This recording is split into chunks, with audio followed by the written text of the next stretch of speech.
حلال ہے. تو کہا تم پر مردار حرام قرار دیا گیا ہے سوائے دو مردار کے. ایک مچھلی مردہ شکل میں حلال ہے اور دوسرے میں ٹڈی حلال ہے. اور بعض علماء یہ بتاتے ہیں کہ ٹڈی جو ہے یہ بھی مچھلی ہی کی نسل سے ہے. ٹڈی یہ بھی مچھلی ہی کی نسل سے ہے. وہ کس طرح سے کہ مچھلی جب انڈا دیتی ہے کہیں پر اور وہ اس پر دھوپ نہیں لگتی ہے تو اس کے انڈے سے مچھلی ہی نکلتی ہے.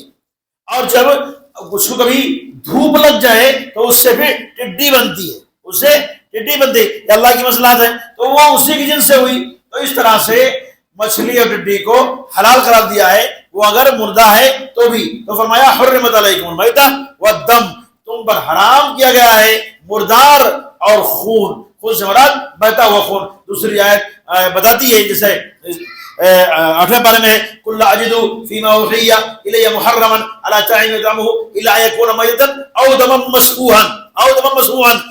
اللہ نے فرمایا ہے کہ اپنے نبی سے آپ کہہ دیجئے کہ میں جو حرام چیزیں پاتا ہوں ان میں سے کیا ہے وہ خون جو بہتا ہوا خون ہے. جو بہتا ہوا خون ہے تو بہتا ہوا خون یہ حرام ہے. بہت سارے قومیں یہ چلن ہے کہ وہ جانوروں کو ذبح کرتے ہیں تو پہلے خون ہی سے شروعات کرتے ہیں کھانے پینے کی. خون کو تشتری میں روک لیتے ہیں، اس کو جماتے ہیں اور اس کو پھر اپنے طور پہ جو طریقہ ان کا ہے پکا کر کے اور اس کو کھاتے ہیں. بہت سارے لوگ کیا نام ہے بھینس گائے بکری جو بچہ دیتی ہے جب یہ تو اس سے جو پہلا دودھ نکلتا ہے اس کو ہمارے یہاں پیوس بولتے ہیں. ہماری زبان میں اس کو کیا بولتے ہیں؟ پیوس بولتے ہیں. یا ہمارا اس کو چیک بولتے ہیں. کیا بولتے ہیں؟ چیک یہاں پر بولتے ہیں. وہ چیک یا پیوس بہت سارے لوگ نہیں کھاتے. اس کی وجہ یہی ہے کہ وہ خون اس میں کچھ نہ کچھ مکس رہتا ہے. اس میں خون مکس رہتا ہے. کم از کم 3 مرتبہ جب دہا جائے تب جا کے صاف دودھ اس کو نکلتا ہے، ورنہ اس میں خون مکس رہتا ہے. تو بہت سارے لوگ احتیاط کرتے ہیں کہ ہم نہیں کھائیں گے، اور حقیقت یہ ہے کہ اس پر ایسا کوئی حکم شریعت سے نہیں موجود ہے کہ اس کو کہا جائے یہ حرام ہے. جس پر شریعت خاموش ہے اس کو آپ حلال ہی سمجھیں اور وہ کھانا جائز ہے. وہ آسانی کے ساتھ وہ جم جاتا ہے. وہ دودھ آسانی سے جم جاتا ہے. تھوڑا سا کچھ مسالہ ملاتا ہے اس میں اور جما دیتے ہیں میٹھا ڈال کے اور کھانے میں اچھا بھی لگتا ہے. بہرکیف وہ خون مکس بھلے ہو لیکن اس کی حرمت کا کوئی حکم موجود نہیں ہے، اس لیے اس کو حرام نہیں کہا جائے گا. تو کہا تم پر مردار حرام کیا گیا ہے اور بہتا ہوا خون، اور وہ بہتا ہوا خون ہے بھی نہیں. تو اس طرح سے اس کو نہیں کہہ سکتے ہیں چیک کو یا پیوس کو کہ وہ حرام ہے یا بہتا ہوا خون ہے. بہتا ہوا خون نہیں ہے وہ، اس لیے وہ حلال ہی مانا جائے گا. والدم لحم الخنزیر، اور سور کا گوشت حرام ہے. اس کی وجہ تو آپ کو بتا چکا کہ سور کے گوشت میں نقصانات بہت زیادہ ہیں. انسانی صحت کے لیے وہ نقصان دہ ہے، مہلک ہے، اور انسانی اخلاق و کردار کے لیے بھی مہلک ہے. اور انسان کے اخلاق و عادات اطوار بدل جاتے ہیں، ان کے اندر بے حیائی آ جاتی ہے. اس لیے ایسی چیز کو کھانا نہیں چاہیے. اور مین بنیادی چیز اس میں ہے وہ یہ کہ اللہ تعالیٰ نے اس کو حرام کہا ہے، اس لیے ہم کو ماننا ضروری ہے اور اسے ہم کو کھانا پینا نہیں ہے. وما اہل لغیر اللہ بہ، اور جو غیر اللہ کی طرف منسوب کر دیا جائے وہ حرام کیا گیا ہے. جو منسوب کر دیا گیا غیر اللہ کی طرف، جیسے عربوں میں کیا دستور تھا کہ مورتی پوجا کرنے والے لوگ، خاص طور سے پروہت جو ہوتے تھے، وہ جس کو کہہ دیتے یہ تمہارے لیے حلال یہ تمہارے لیے حرام، تو لوگوں کو ماننا پڑتا تھا. یعنی حلت و حرمت کا معاملہ اپنے اختیار میں وہ لوگ رکھے تھے. اور بہت سارے جانوروں کو ان کی حیات کے اعتبار سے حرام قرار دیے تھے، جیسے بحیرہ، صاحبہ، حام، اس طرح کی ذکر آتے ہیں قرآن مجید کے اندر کہ ان کو انہوں نے حرام قرار دیا تھا ان کی عمروں کی وجہ سے یا ان کے بچوں کی وجہ سے کہ اتنے پشت بچے ان کو پیدا ہوئے. اس طرح سے وہ ان کو حرام قرار دے دیتے تھے اور وہی چیز مانی جاتی تھی. تو اللہ رب العزت نے کہا یہ جو غیر اللہ کے لیے منسوب کر دیا جائے اور وہ ان کو حرام قرار دے کر کے بتوں کے نام پر چھوڑ دیا کرتے تھے، بتوں کے نام پر چھوڑ دیا کرتے تھے تو وہ حرام ہو جاتا تھا لوگوں کے لیے، لوگ اس کو کھا نہیں سکتے تھے۔ اللہ رب العزت نے کہا کہ جو غیر اللہ کے لیے منسوخ کر دیا جائے وہ ویسے بھی حرام ہے، اللہ والے اس کو نہیں کھائیں گے اور ان کو اللہ کے نام پر ذبح بھی نہیں کیا جائے گا ان جانوروں کو۔ اور اسی طرح سے اس دور میں بہت سارے لوگ مختلف تہواروں میں مرغا کو چھوڑتے ہیں باباؤں کے نام پر، قبر والوں کے نام پر، استھانوں کے نام پر، اس کا ذکر انشاءاللہ ہم آئندہ کریں گے۔ تو وہ چیزیں بھی اسی قبیل سے ہیں اور اسی میں آتی ہیں، اس لیے وہ بھی کھانا پینا جائز نہیں ہے جو غیر اللہ کے نام پر چھوڑے جاتے ہیں، بھلے ہی ذبح کرتے ہوئے ان پر اللہ کا نام لیا جائے۔ باقی باتیں انشاءاللہ پیش کریں گے۔ اللہ رب العزت اللہ تعالیٰ نے کچھ چیزیں حرام کی ہے تو ان کی بھی مخالفت نہ کرو، فلا تنتہکوہا، تم حیران و پریشان نہ ہو، یعنی کہ یہ دیکھ کر کے، یہ سوچ کر کے پریشان نہ ہو کہ اللہ نے چیزوں کو حرام کیوں قرار دے دیا۔ اس کی کچھ وجوہات ہوں گی حرام کرنے کی، تو اللہ نے حرام کیا۔ حرام کرنے میں سب سے اصل بات جو ہوتی وہ یہ کہ اللہ تعالیٰ اگر کسی کھانے پینے کی چیز کو حرام قرار دیتا ہے تو اس میں بندوں کے لیے فائدہ ہوتا ہے۔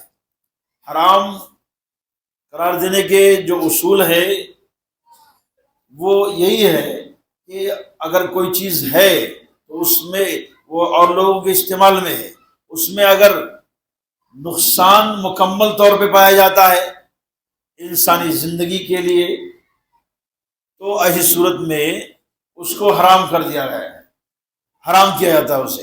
اور اگر اس میں فائدہ ہے لیکن فائدہ کے ساتھ میں نقصان بھی ہے اور نقصان غالب ہے تو بھی اس صورت میں اس کو حرام قرار دیا جاتا ہے۔ یہی اصول اور یہی طریقہ رہا ہے۔ آپ دیکھیں گے جتنی بھی چیزیں حرام اللہ نے قرار دیا ہے ان کا پس منظر اگر دیکھیں تو کچھ ایسے ہی آپ کو نظر آئے گا۔ جیسے آپ سور کے گوشت کو لے لیجئے، اس کو اللہ نے حرام قرار دیا تو حرام قرار دینے مسئلہ یہ ہے کہ سور کے گوشت میں ایسے اجزاء پائے جاتے ہیں جو اجزاء انسانی زندگی کے لیے بہت ہی نقصان دہ ہے اور انسان کے لیے مہلک ہیں، اور اللہ رب العزت کسی بھی ایسی چیز کو جو انسان کو نقصان پہنچائے اس کو حلال نہیں کہا اس طرح سے۔ تو اسی وجہ یہی وجہ ہے کہ اس کو حرام قرار دیا۔ اب اس کی مصلحت کیا ہے وہ زیادہ اس میں جانے کی ضرورت ہے، علماء نے اس طرح کی باتیں رکھی ہیں، بس یہ ہے کہ اللہ کا حکم ہے کہ یہ چیز حرام ہے تو حرام ہے۔ مین چیز یہ ہے یہ ہمیں ذہن میں رہے کہ اللہ نے جس چیز کو کہہ دیا حرام تو وہ حرام، اس کے مصلحت میں ہم کو پڑھنے کی ضرورت نہیں ہے کیوں حرام ہے، بس لوگوں کی کچھ ذہنوں میں باتیں جو آتی ہیں اس کی تسلی کے لیے علماء نے اس طرح کی باتیں رکھی ہیں۔ بعض علماء تو یہاں تک بولتے ہیں کہ یہ جو سور کا گوشت ہے اللہ نے اس کو اس لیے حرام قرار دیا ہے کہ یہ گوشت کھانے والا انسان اپنے اندر انہی عادات کو پا لیتا ہے جو عادات سور کی ہوتی ہے۔ یعنی جس طرح سور کا معاملہ ہے کہ بہت ہی بے حیا جانور ہوتا ہے، بہت ہی بے حیا جانور ہوتا ہے وہ، تو انسان جو اس کو کھاتا ہے وہ بھی بے حیا ہو جاتا ہے۔ اس لیے انسان کو چاہیے اس کو کھانے سے دور رہے، سور کا گوشت کھانے سے دور رہے۔ اور اس کا مشاہدہ بھی کر سکتے ہیں دنیا کے اندر، جو سور کھانے والے لوگ ہیں ان کی عادات ایسے ہی ہیں کہ ان کے یہاں کوئی غیرت نام کی کوئی چیز نہیں ہوتی ہے اور بے حیائی ان کے یہاں بہت ہی زیادہ در آتی ہے۔ یہی وجہ ہے کہ سور کو نہ کھانا ہی انسان کے لیے بہتر ہے۔ تو اللہ نے بہت ساری چیزوں کو حرام قرار دیا ہے کھانے پینے کی چیزوں میں، جیسے فرمایا حرمت علیکم المیت والدم ولحم الخنزیر وما اہل لغیر اللہ بہ والمنخنقۃ والموقوذۃ والمتردیۃ والنطیحۃ وما اکل السبع الا وذکیتم وما ذبح علی النصب وان تستقسموا بالازلام۔ اس میں ترتیب سے اللہ نے بہت ساری چیزوں کا ذکر کیا ہے انسان کے جو کھانے پینے سے متعلق ہیں، ان کا نام لیا، کہا حرمت علیکم المیتہ، تم پر مردار حرام کیا گیا ہے، تم پر مردار حرام کیا گیا ہے، یعنی کسی بھی مردہ جانور کو انسان نہیں کھا سکتا ہے سوائے دو جانوروں کے، سوائے دو جانداروں کے، باقی اور کسی جاندار کو انسان کھا نہیں سکتا ہے۔ وہ دو جاندار کیا ہے؟ ایک مچھلی اور دوسرے میں ٹڈی۔ نبی کریم صلی اللہ علیہ وسلم نے خود فرمایا ہے ایک مچھلی اور ایک ٹڈی، اس کو کھانے کی اجازت ہے، اس کو کھانے کی اجازت دیا ہے، یا آپ نے صریحاً ایک دم واضح طور پر، یہ اگر مردہ بھی رہے مچھلی اور ٹڈی اس کو کھایا جا سکتا ہے۔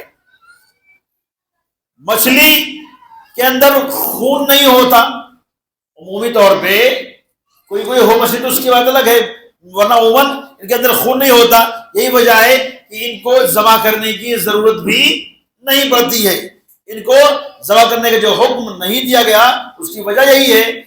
یہ آیت جب آپ پڑھیں گے پوری آیت آگے دیکھیں گے، حرمت علیکم المیتۃ والدم، آگے کیا ہے؟ والدم، والدم کا لفظ ہے کہ اللہ تعالیٰ نے تم پر حرام کیا ہے، تم لوگوں پر حرام کیا گیا ہے مردار اور خون حرام قرار دیا گیا ہے، خون حرام قرار دیا گیا ہے۔ تو خون میں ہر خون نہیں حرام ہے، بلکہ وہ خون جو بہتا ہوا خون ہو، جو ذبح کرنے میں نکلے یا چوٹ لگنے پہ نکلے، اس خون کو حرام قرار دیا گیا ہے، اس خون کو حرام قرار دیا گیا ہے۔ بہتا ہوا خون مراد ہے، تو اس کے اندر بہتا ہوا خون ہے ہی نہیں، مچھلی کے اندر بہتا ہوا خون ہے ہی نہیں، اگر اس کو ذبح بھی کیا جائے تو اس کو بہتا ہوا خون نکلے گا ہی نہیں، یہ اللہ کی مصلحت ہے۔ تو اسی یہی وجہ ہے کہ اس کو مر جانے پر بھی حلال قرار دیا ہے اللہ کے رسول محمد صلی اللہ علیہ وسلم نے۔